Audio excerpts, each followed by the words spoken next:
सुन रहे हैं सिंगर रुपेश रसीला जी को। ऋतुआ की तरह, रेनुआ की तरह, विद्या की तरह, रजनी के तरह तू जान बदल तो न जइबू हो। सगनी के तरह तू जान बदल तो न जइबू हो। तू जान हाऊ हो, अरमान हाऊ हो, वादा करा हमसे जो छोड़ के न जइबू हो।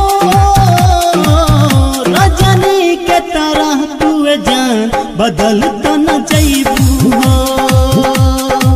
सगनी के तरह तू जान बदल तो न जइबू हो।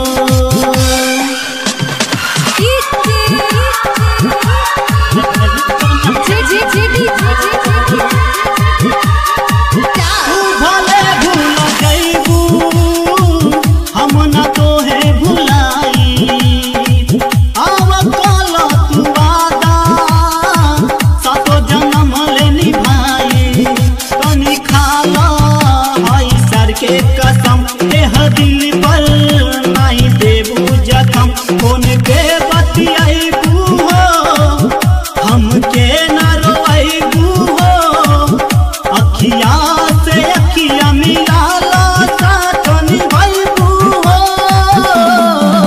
रजनी की तरह तू जान बदल तो न जइबू हो।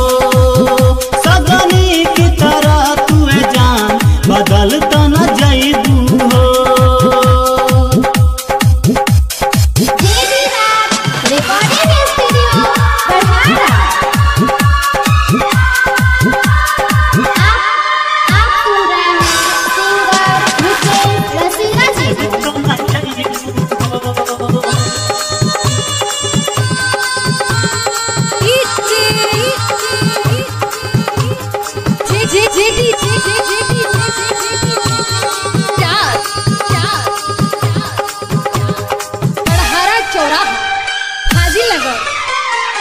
हमके धोखा देबू तो साँचों में मरिए जाइब हम।